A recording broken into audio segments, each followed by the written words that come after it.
I'm Lucia Feisch with Crossref, and I'm going to talk a bit about our DOI system and metadata completeness, and then give a little look into an example of how the Crossref system is designed to link research grants to research outputs.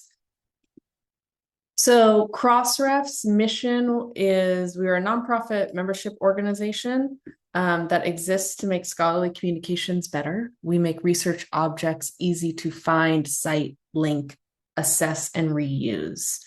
Our vision is a rich and reusable open network of relationships that connect research organizations, people, things, and actions.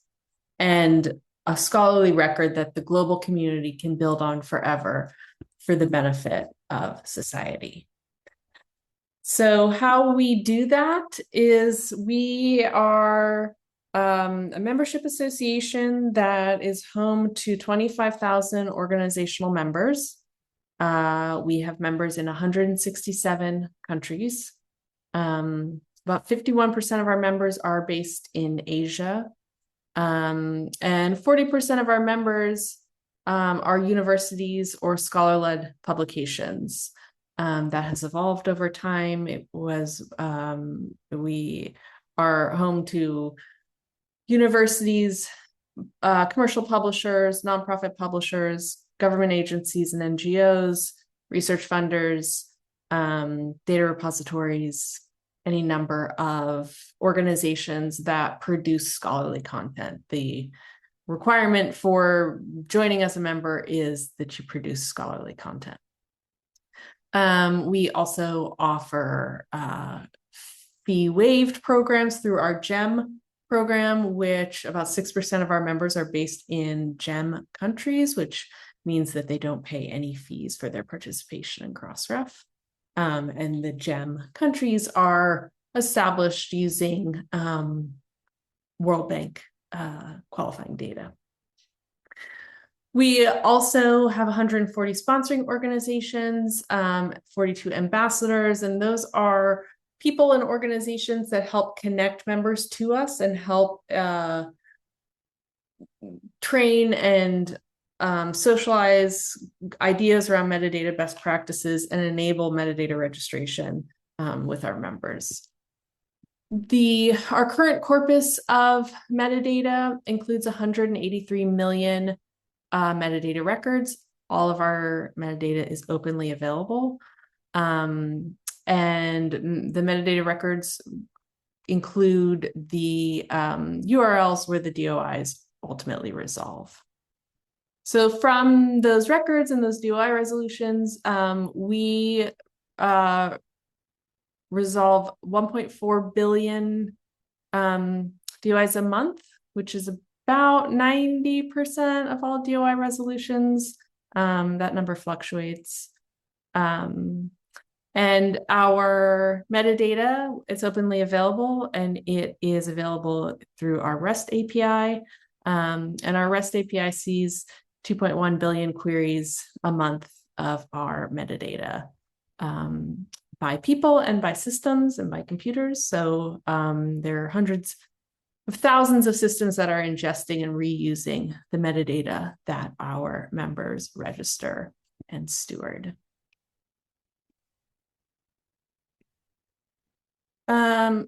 So the importance, one thing I wanted to touch on today was the importance of metadata quality. Our REST API, as I mentioned, is relied on by a large part of the research community and scholarly community.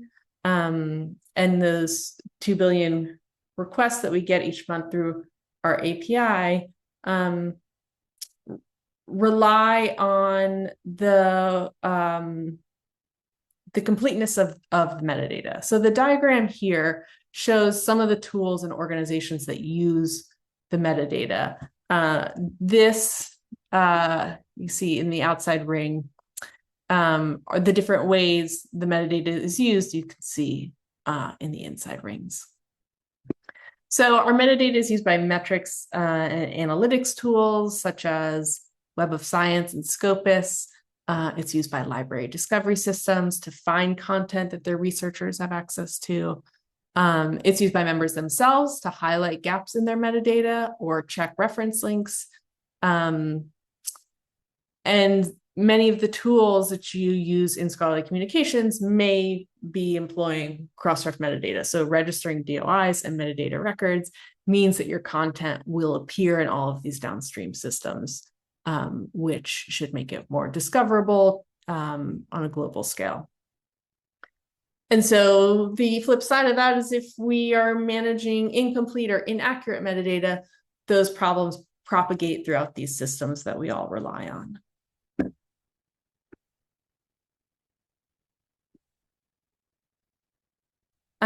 This concept of a research nexus is what we are aiming for. We want to bring together the pieces of the scholarly record and connect them through the relationships that exist between them. So the actual registration of the record and getting the DOI or the PID is meaningful, but it's the first step. What you want to do is continue to build on it and connect those pieces together among DOIs so that you can get a more holistic picture of the scholarly record. So you'll see in here, this middle circle is individual metadata records for individual things, people, organizations. And around the edges, you have actions and relationships that would exist among those records. So it's the importance of this nexus approach is that it highlights the creation of links between published outputs. So, and we'll talk a little bit about grant funding in a minute. But for example, one key relationship between published outputs is a citation network. So we can make the citation network available if members are including reference lists in their articles in the metadata that they give us, for example. So those sorts of relationships that we can build on over time and also over the history of the record. So scholarly information is constantly updated. Okay. So as members, what we ask our members to do is give us as much metadata as they can. And we have defined through a set of best practices for metadata completeness. And this can be seen, we've modeled this in our participation reports, which is a tool where members can go in and see how they measure up against what we've designated as these best practices of metadata. The richer the metadata, the more connections we can make, the more connections you get back on your record and kind of the expansion of the scholarly record. So we have selected these elements: references, abstracts, ORCID IDs, funder registry IDs, ROR IDs, affiliations, funding number awards, crossmark, text mining URLs, similarity check URLs, and license URLs. These won't all apply to every member. They won't all apply to every record type. But it's what we have set out as an aspirational set of things to complete your metadata record. So one example I just wanted to talk about was the grant linking system. An important piece of the research nexus is funding information. Publishers include funding metadata in the works records. And so the grant linking system allows funders to give a specific, to use our specific grant metadata schema, which is different from our main metadata schema. And through relationships, including like is financed by as a relationship, it connects the related outputs. And that information is made available openly through our API. And so it provides research funders with the necessary information to report and act on outcomes to gain a better understanding of where their research funding, what the outputs were that were produced, and the return of the investment on those grants. And then the presence of that funding information in the metadata also enables wider meta-research analysis and provides transparency around research funding.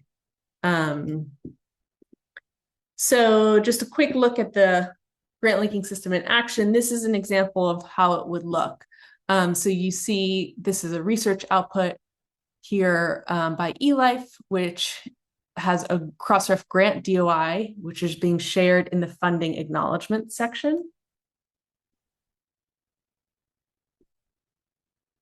And then if we look at the metadata record of the research output, we see that 3 funders are being acknowledged and each funder has an internal award ID, but that only one, Welcome, is using a persistent one.